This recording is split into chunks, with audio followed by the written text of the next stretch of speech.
Los Media, con José Luis Álvarez Hidalgo.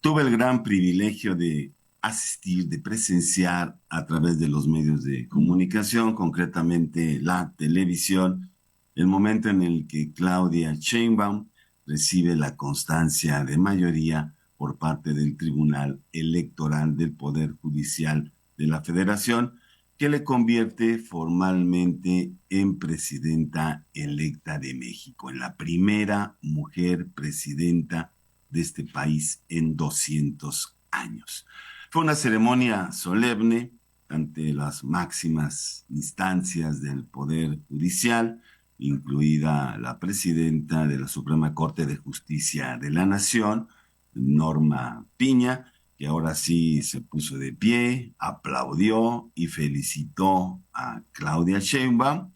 a diferencia de aquel 5 de febrero aquí en Querétaro, cuando se queda sentada ante la entrada del presidente Andrés Manuel López Obrador en un gesto no solo de descortesía, sino de afrenta política. Es en este acto donde Claudia Sheinbaum le restriega en su cara al Poder Judicial que la reforma judicial va y que el mandato popular es que se lleve a cabo y con el cual va a cumplir cabalmente. Fue una bofetada con guante blanco, sin duda alguna, para todos los representantes del Poder Judicial en tan solemne ceremonia. De ahí se traslada al Teatro Metropolitan a un encuentro con sus más cercanos seguidores, con gente de Morena, gobernadores, gobernadoras, diputadas, senadores, en fin, a una reunión de cuates. Fue allí donde, en medio de una turbulencia afectiva y entusiasta, Claudia Sheinbaum pronuncia uno de sus mejores discursos en toda su carrera política. Un discurso que la posiciona no solo como una gran oradora, sino también con una firmeza de convicciones y de principios insoslayable, con una clara determinación acerca del proyecto de gobierno que va a encabezar en los próximos 6 años. Y sobre todo, sobresale el posicionamiento hacia la mujer en la arena política nacional, en su dignidad, en la defensa de todos sus derechos y además apuntala a la palabra presidenta con una A mayúscula. Plantea también los desafíos a los que se enfrentará, que no serán pocos, grandes retos se avecinan, que no se va a deslindar de su cercanía con el actual presidente López Obrador, además de refrendar la continuidad del proyecto de la Cuarta Transformación y de que se aprueben las reformas que impulsa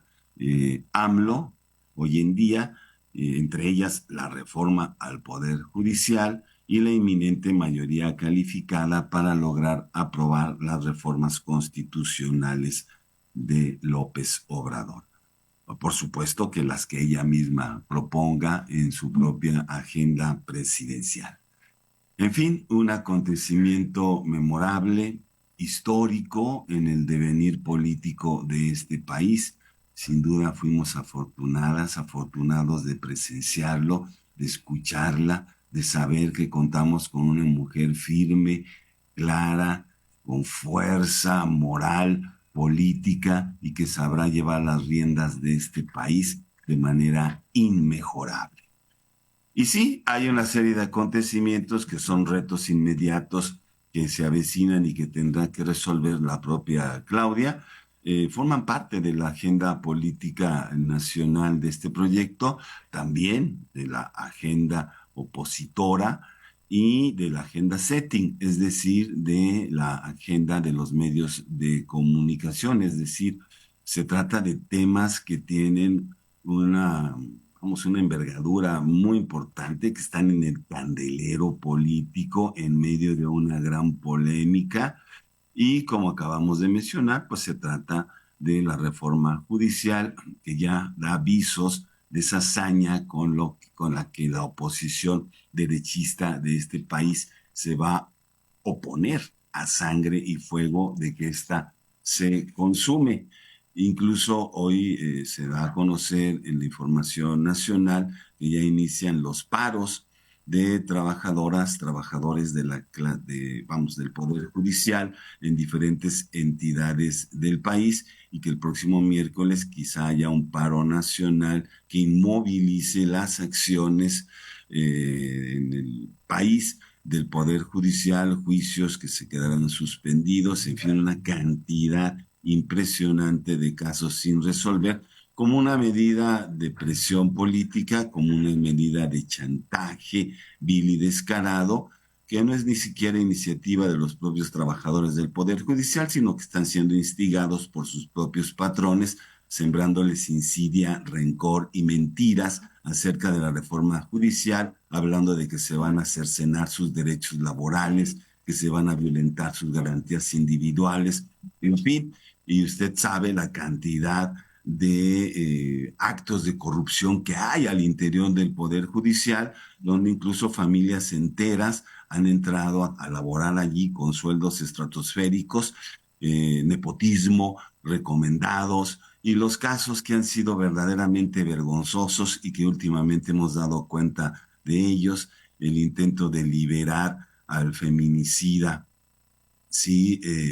que intentó asesinar a la saxofonista de apellido Ríos, entre otras veleidades que tiene el Poder Judicial, como el hecho de cambiar la forma, pues, de que siga su proceso en prisión del propio Gober precioso Mario Marín. En fin, una tras otra, el Poder Judicial evidencia por sí mismo la necesidad de reformarse, y la oposición de este poder a que se cancelen sus privilegios, que son un verdadero insulto a la conciencia nacional, además de sus hierros, de sus decisiones torpes, ineficaces y corruptas, sí, que laceran lo más profundo del pueblo mexicano. En fin, ya daremos cuenta de cómo ocurre todo esto. Por lo pronto, aquí en Querétaro también se cuecen habas. Se acaba de levantar el plantón que el movimiento Unión de Colectivos por la Revocación de Mandato en Querétaro sostenía al frente de las oficinas del Congreso del Estado. Sí,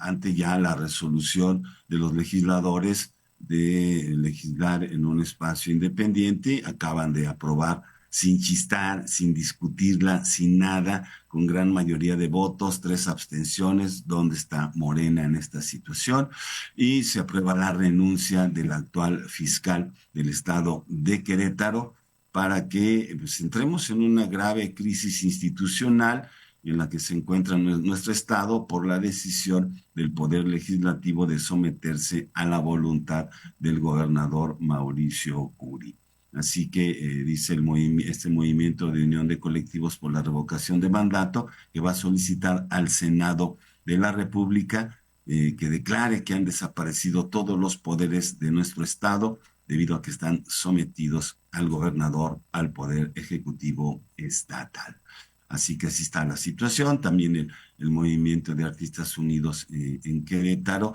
pues sigue exigiendo la renuncia de la secretaria de Cultura del Estado, Marcela Herbert, y de que se tome en cuenta la comunidad artística para participar en la decisión, en el nombramiento de la nueva o el nuevo secretario de Cultura en el Estado. Así que todo un polvorín en Querétaro, la casa desasiada. El gobernador no da muestras de tratar de remediar estas sensibles problemas por las que atraviesa el Estado, y mantiene firme su postura de no cambiar absolutamente nada en beneficio de su partido y de su propio gobierno exclusivamente. Finalmente, sendos bombardeos en la Franja de Gaza contra el pueblo palestino por parte del ejército israelí dieron cuenta de varios asesinatos más. cerca de 100 personas asesinadas en estos últimos días, por lo cual eleva a más de 40,000 el número de muertos en la Franja de Gaza y en la extinción inminente del pueblo palestino si no decimos basta, si no nos oponemos al genocidio que en contra del pueblo palestino se está cometiendo en estos días. Basta ya de la extinción de la barbarie en contra del pueblo palestino por parte del gobierno y el ejército israelí. Les saluda desde los micrófonos de WAC 895 y TV WAC José Luis Álvarez Hidalgo. Una nueva comunicación al servicio del pueblo.